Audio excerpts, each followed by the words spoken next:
मनसेची मीरा भाईंदर मनपा कार्यालयावर अंत्ययात्रा काढण्यात आली। कार्यालयाच्या बाहेर घोषणाबाजी करण्यात आली आहे। मनसेकडून आंदोलन करण्यात आले, अंत्ययात्रा काढण्यात आली। गोपीनाथ मुंडे क्रीडा संकुलातील स्विमिंग पूलमध्ये 11 वर्षीय मुलीचा मृत्यू झाला, याचा विरोध करत पालिका प्रशासनाच्या विरोधात मनसेनं आंदोलन पुकारलंय।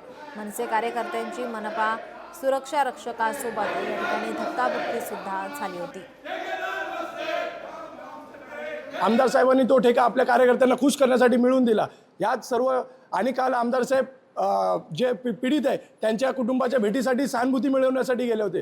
तुम्ही त्या संबंधित जे ठेकेदार आहे त्यांच्यावर काय कारवाई करणार हे जनतेला सांगितलं नाही किंवा पोलीस स्टेशनला तुम्ही कळवलं नाही। फक्त सहानुभूती मिळवण्यासाठी तुम्ही त्या कुटुंबाची भेट घेण्यासाठी तिथे गेले होते।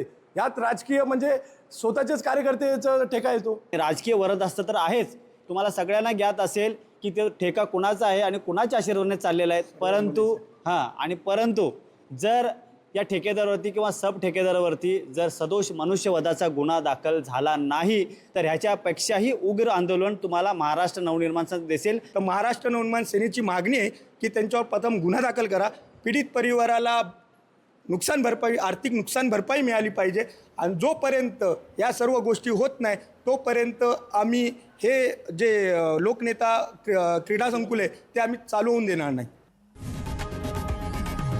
लोकशाही मराठी ऐका, पहा, जागरूक रहा।